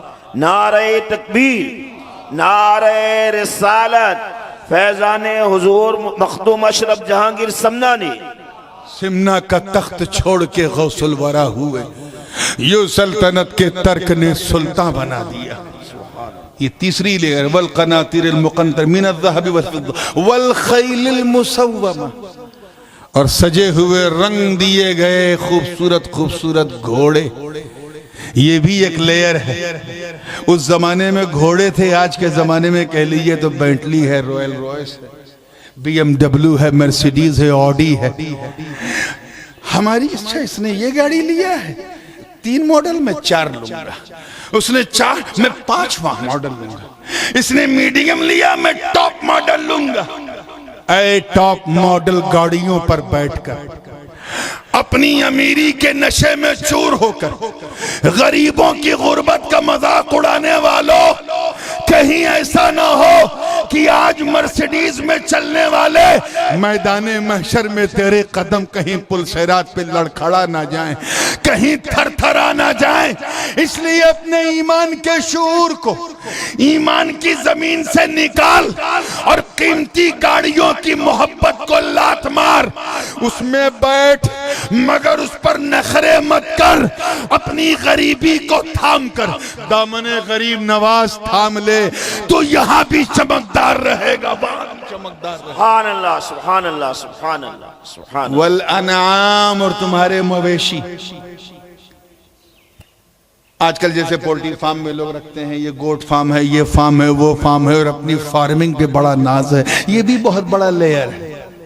اس کو ہم کہہ سکتے ہیں بڑی بڑی شاپنگ سے کمپلیکس آپ کے ہیں، بڑے بڑے شوروم ہیں، یہ بھی ایک زوم ہوتا ہے۔ میں یہ ہوں، میں وہ ہوں، اپنے زوم کو بھی ختم کرو۔ یہ بہت موٹی لیئر ہے، اسے توڑو اور سر اٹھا کے نہیں، اللہ کی زمین پہ سر جھکا کے چلو، پوری شان سے چلو، پوری محبت سے چلو، دل لے کے چلو، دل دے کے نہ چلو، دنیا میں رہ کے چلو، دنیا کے بن کے نہ چلو۔ اپنے ایمان کے خزانے کو ایمان کی زمین سے نکالو، اور ایسی لیئر آ جائے تو اسے توڑ دو۔ اگر تو نے توڑ دیا تو تو توڑتا رہے گا، تیرا رب تیری دھڑکنوں کو جوڑتا رہے گا، اپنی قربت سے جوڑتا رہے گا۔ اور آخری والحرف، کھیتیاں، پراپرٹیز، یہ بھی بہت بڑی لیئر ہے۔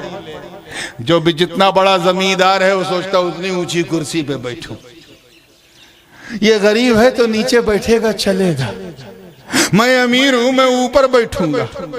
یہ جو پراپرٹی کے نشے میں چور لوگ دنیا میں جی رہے ہیں، یہ ایک بہت موٹی لیئر کا سامنا کر رہے ہیں۔ ان کے ایمان کا شعور اس پراپرٹی جیسی لیئر کے نیچے دبا ہوا، اب اس سے شعور کو نکالنا ہے تو پراپرٹی کی لیئر کو توڑنا پڑے گا، اور یہ ایڈمٹ کرنا پڑے گا کہ ہم اس نبی کے امتی ہیں جو پیٹ پہ پتھر باندھ کے ہماری تربیت فرما رہے ہیں، ہم اس نبی کے امتی ہیں جو جو کی روٹی کھا کے ہماری تربیت فرما رہے ہیں، ہم اس نبی کے امتی ہیں جو فاقہ کشی کر کے، ارے عالم یہ ہے قدرت کا کہ انگلی کا اشارہ کر دے تو چاند کے ٹکڑے ہو جائیں، کھیت میں لوگ پیاسے ہوں تو پانی کا دھارا جاری کر دیں، درخت کی طرف اشارہ کر دے تو اکھڑ کے قدموں میں آ جائے، مقام صحبہ میں ڈوبے ہوئے سورج کو پلٹا دیں، اگر لوگ پیاس کی شدت سے ہوں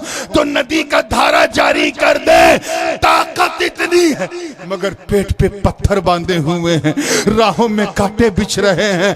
اب سمجھ جا کہ اگر تجھے اپنی قربت کو رب سے جوڑنا ہے، if you want to become closer to Almighty Allah, then you have to prove yourself as a closer to Almighty. اپنے نبی کے قریب ہو جاؤ، ان کی اسوہ حسنہ کو اپنا لو، تم قریب بھی ہوتے جاؤ گے، حبیب بھی ہوتے جاؤ گے، سبحان اللہ سبحان اللہ سبحان اللہ۔ حبیب بھی ہوتے جاؤ گے۔ مگر یہ نفس ہے، نفس جو ہمیں ایسا کرنے نہیں دیتا۔ حد تو یہ ہے، یہ اتنا بڑا دشمن ہے کہ جب شیطان رمضان میں قید کر دیا جاتا ہے تب بھی یہ ایکٹیو رہتا ہے۔ شیطان قید میں، نفس تھوڑی نہ قید میں، نفس ایکٹیو ہے۔ ایک مرتبہ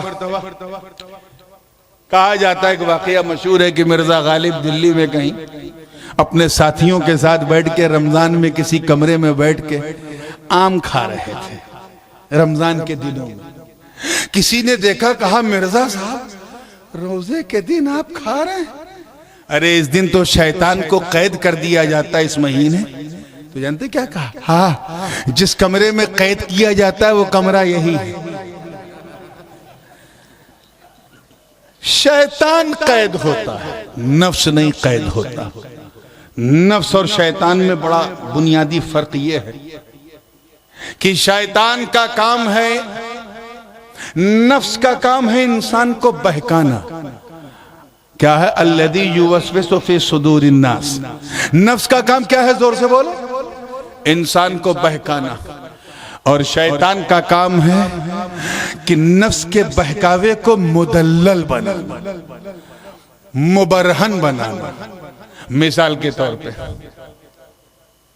نفس نے روزے دار کو بہکایا کہ کھا لے، کیا کھا لے، یہ نفس نے بہکایا۔ شیطان نے اسے مدلل کر دیا کہ نہیں کھائے گا تو کمزور ہو جائے گا، نہیں کھائے گا تو بھوک سے مر جائے گا، یہ دلیل پیش کیا۔ اور شیطان اتنا ذلیل ہے کہ شروع سے دلیل پیش کرتا آ رہا، گھمنڈی ہے، اسی لیے جس میں گھمنڈ ہو سمجھ جاؤ وہ ابلیس کا پیروکار ہے۔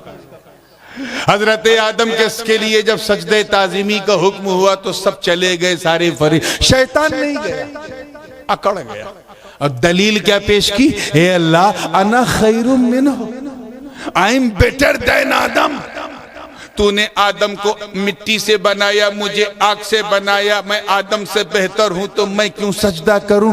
دلیل دیا، کیا دیا اس نے؟ اسی دلیل نے اسے ذلیل کر دیا۔ اس کا کام ہے نفس کی سرکش چالوں پر ان کو مدلل کرنا۔ نفس نے کہا شراب پی لے، شیطان نے کہا ضرور پینا، کیونکہ جب شراب پیے گا تو تیرا پیٹ اچھا رہے گا، ڈائجیشن سسٹم ٹھیک رہے گا۔ اس نے دلیل پیش کر دی۔ تو مین شیطان نفس، شیطان تو صرف نفس کا سپورٹر ہے، اور یہ نفس ہمارے اندر جو ہمیں برائیوں پر آمادہ کرتا ہے، یہ اتنا بڑا بدماش ہے کہ رمضان میں بھی یہ ایکٹیو رہتا ہے۔ اللہ کا نام لے کے ہم بیٹھے ہیں اللہ کا کام کرنے، لیکن نفس بیچ میں اپنا کام کر دیتا ہے، اپنی بات منہ سے نکلوا لیتا ہے۔ شیطان زنجیر میں جکڑا ہے، نفس اس کا کام کر رہا ہے، تو نفس آؤٹ آف کنٹرول ہوتا ہے۔ بس اسی نفس کو بیان کر کے میں اپنی بات کو ختم کروں گا۔ نفس کی 6 کیٹیگری ہے۔ کتنی کیٹیگری؟ پہلا نفس ہے نفس امارہ، یہ برائی کا نفس ہے، یہ ہمیں برائی کی طرف دعوت دیتا ہے۔ جب کوئی بندہ نماز نہ پڑھے سمجھ جاؤ نفس امارہ کو فالو کر رہا ہے، روزہ نہ رکھے نفس امارہ کو فالو کر رہا ہے، پیسہ رکھ کے حج نہ کرے نفس امارہ کو فالو کر رہا ہے۔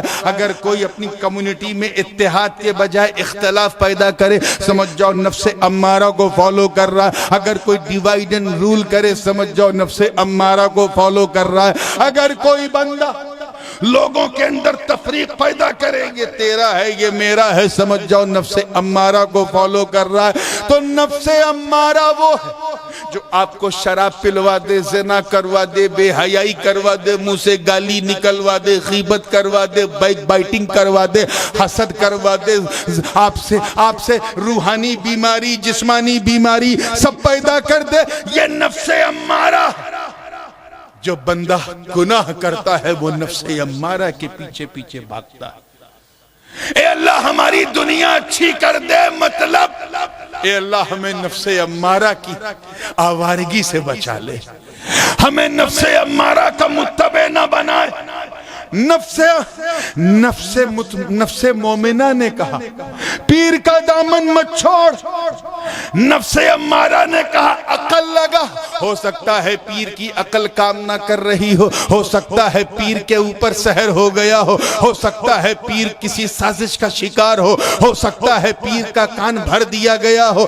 یہ اس طرح کے خیال نہ نفس ملہمہ کا ہے، نہ نفس مومنہ کا ہے، نہ نفس راضیہ کا ہے، نہ نفس مرضیہ کا ہے، نہ نفس مطمئنہ کا ہے۔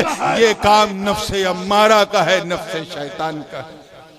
اب اگر تم چاہتے ہو کہ تمہاری دنیا اچھی رہے تو نفس امارہ جس کی دعوت دے اسے ڈینائی کر دو، انکار کر دو۔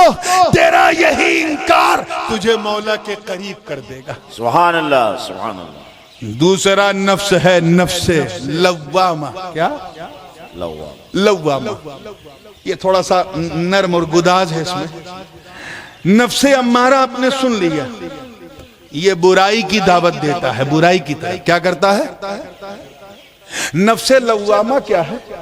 یہ ایک چراغ کی طرح ہوتا ہے جو برائی کو برائی بتا دیتا ہے کہ یہ مت کر، یہ برائی۔ شراب مت پی، اس میں برائی۔ نماز مت چھوڑ، اس میں برائی ہے، بدکاری مت کر، اس میں برائی ہے۔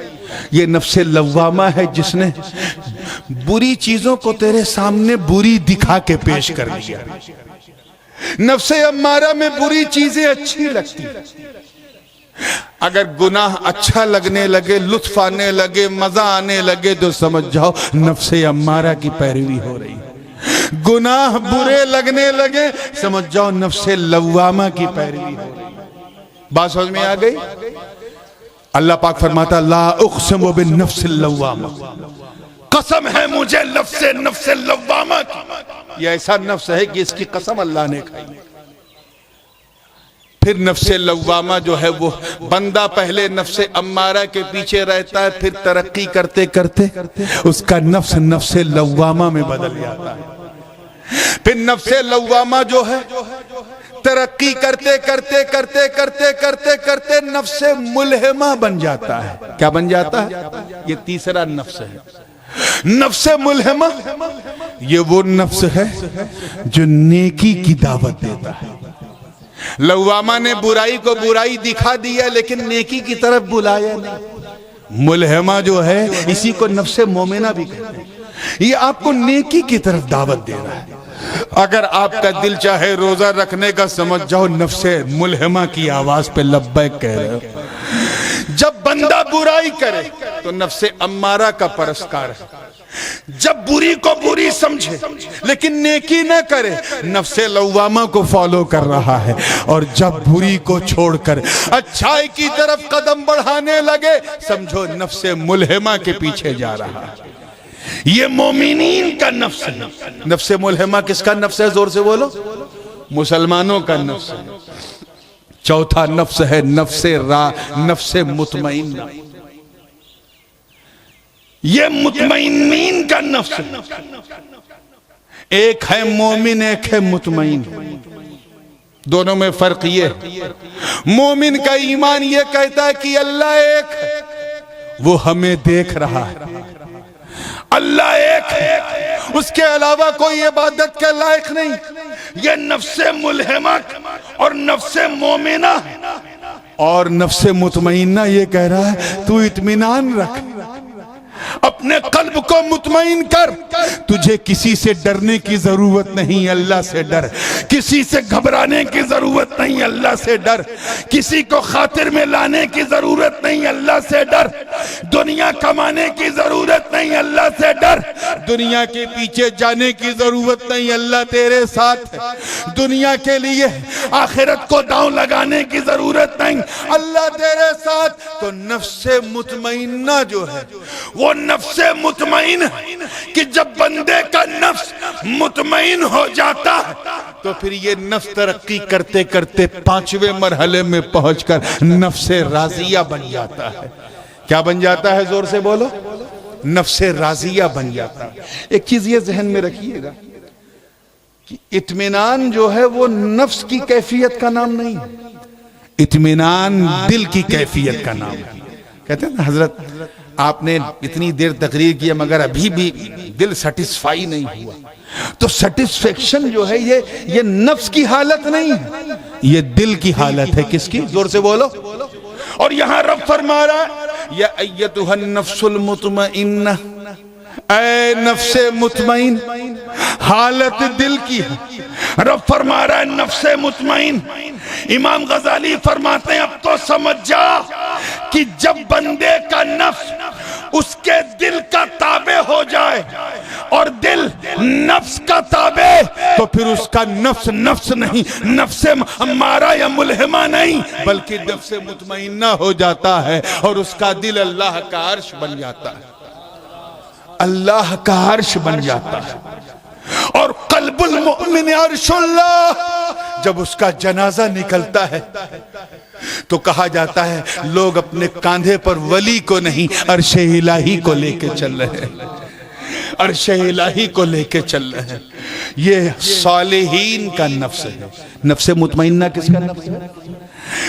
اب پھر سے سنیے، نفس امارہ گنہگاروں کا، کافروں کا نفس کس کا؟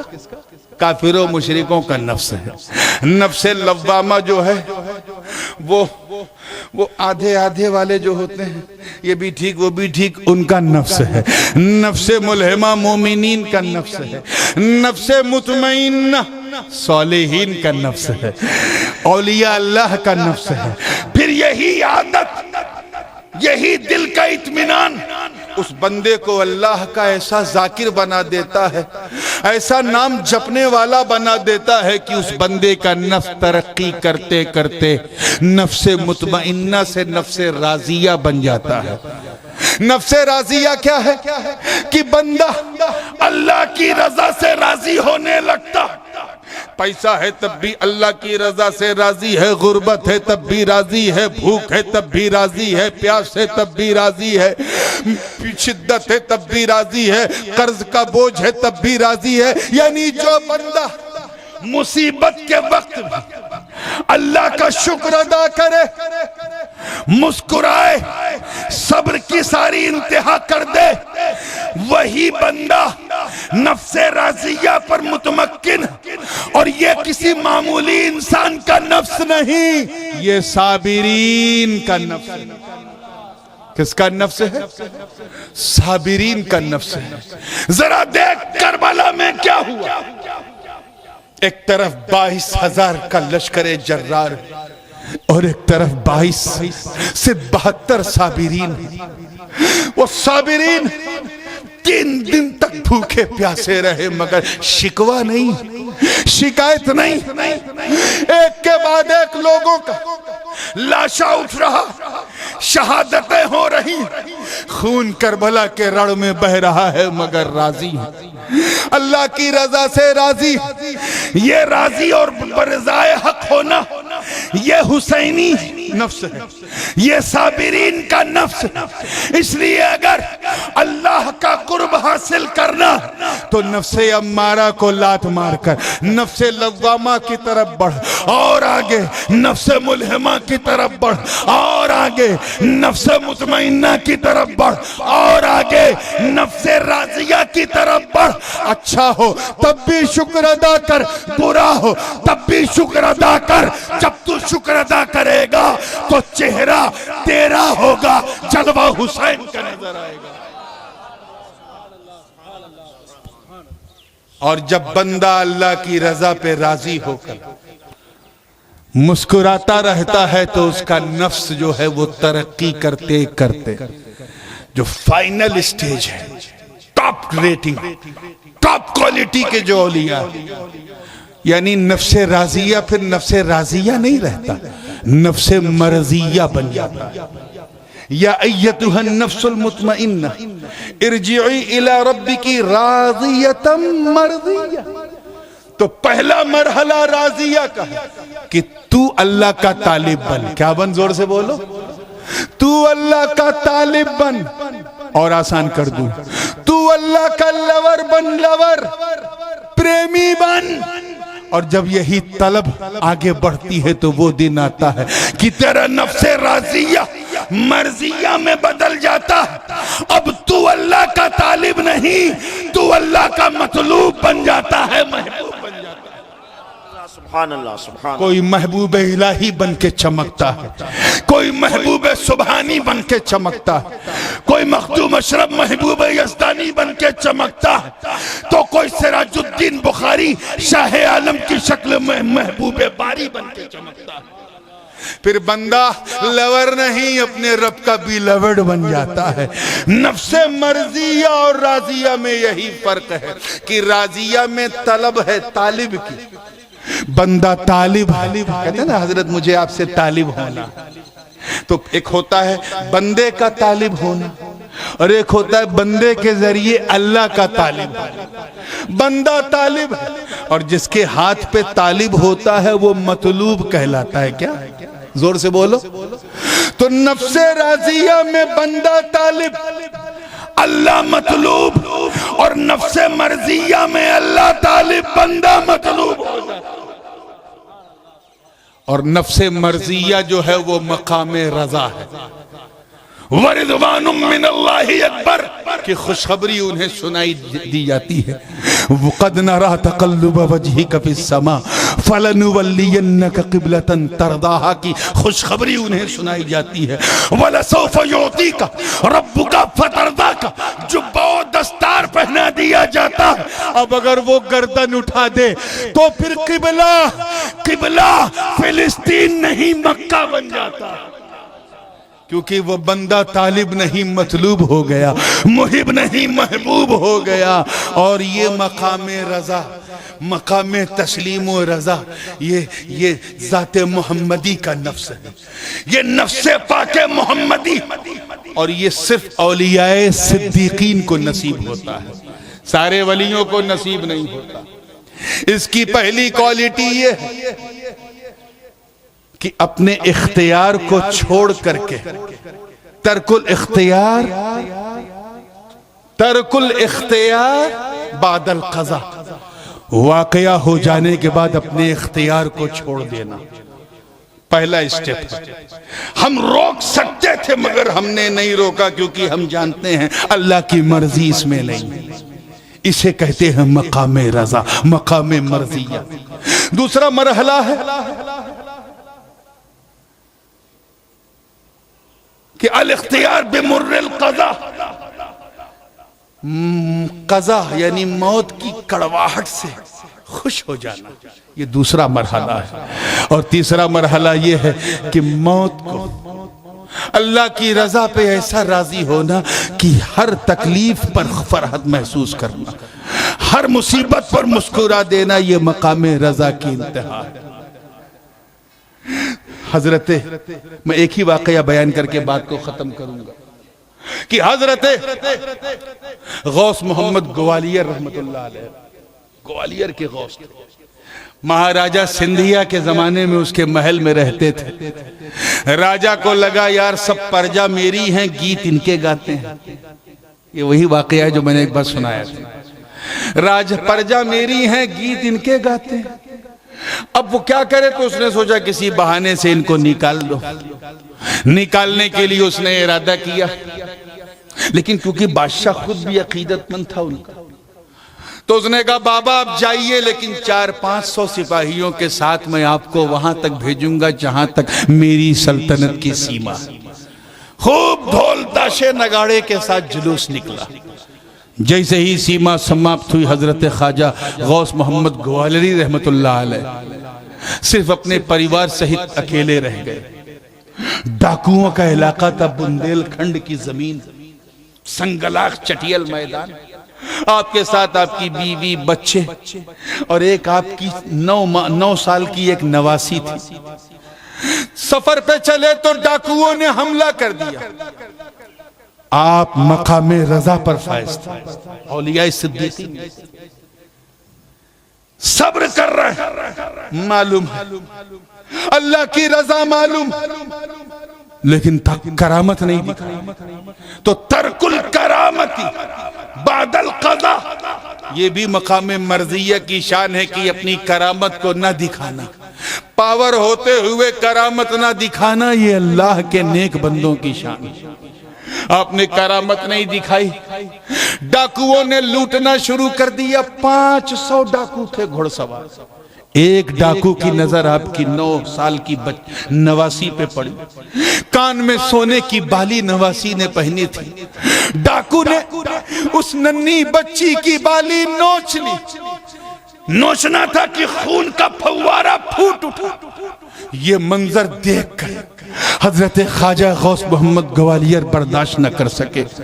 ان کا مقام رضا ڈگمگا گیا. وہ اپنے مقام رضا سے ہٹ گئے اور ایک ڈنڈا اٹھایا اور اسے گھما دیا. ڈنڈے کا گھومنا تھا کہ 500 کے 500 ڈاکو وہیں کے وہیں قتل ہو گئے. کہنے کو تو یہ غوث محمد کی کرامت تھی، مگر آپ کا مقام رضا ڈگمگا گیا، ہل گیا. بڑے بڑے اللہ والوں کا مقام رضا ڈگمگا گیا ہے. کرامت دکھا سکتے ہیں مگر نہیں دکھانا ہے اللہ کی رضا کے لیے. طاقت دکھا سکتے ہیں مگر نہیں دکھانا ہے اللہ کے رضا کے لیے. اسی لیے تو دنیا چلتے پھرتے اٹھتے بیٹھتے سوتے جاگتے اپنے آقا حسین، اپنے مولا حسین، اپنے داتا حسین کو نہیں بھولتی، کیونکہ انہیں پتا ہے کہ حسین کے پاس پاور تھا، چاہتے تو نہر فرات کو کھینچ لیتے، مگر رضا کے لیے، خدا کی رضا کے لیے نہیں کیا، چاہتے تو دعا کر دیتے پورا کربلا سمندر بن جاتا، نہیں کیا، چاہتے تو دریائے دجلہ کو، دریائے فرات کو اپنے خیمے میں کھینچ لیتے، نہیں کیا، چاہتے تو اپنے بابا علی کی ذوالفقار کو کربلا کے رڑ میں گاڑ دیتے، پورا دشت کربلا سمندر بن جاتا، نہیں کیا، چاہتے تو آسمان کی طرف دیکھ لیتے، اتنی بارش ہوتی کہ پورا لالازار گلزار بن جاتا، مگر اے حسین تیری شہادت کو سلام، اے حسین تیری استقامت کو سلام، آپ کے بیٹے کے بیٹے کے بیٹے کے بیٹے کے بیٹے کے بیٹے کے بیٹے کے بیٹے غریب نواز بھارت میں کرامت دکھا دی۔ راجہ نے پہرا لگایا تھا، آپ نے پرواہ نہیں کی، ایک کشکول اپنے مرید کے ذریعے روانہ کیا اور کہا جا ساگر سے کہہ دے تجھے حسن سنجری نے بلایا، انا ساگر اپنی انا بھول کے میرے خواجہ کے گاگر میں آ گیا۔ یہاں بیٹا کرامت دکھائے اجمیر میں، بیٹا کرامت دکھائے بغداد میں، بیٹا کرامت دکھائے کچھوچے میں، بیٹا کرامت دکھائے کلیر میں، بیٹا کرامت دکھائے احمد آباد میں، بیٹا کرامت دکھائے دہلی میں، بیٹا کرامت دکھائے ملتان میں، بغداد میں۔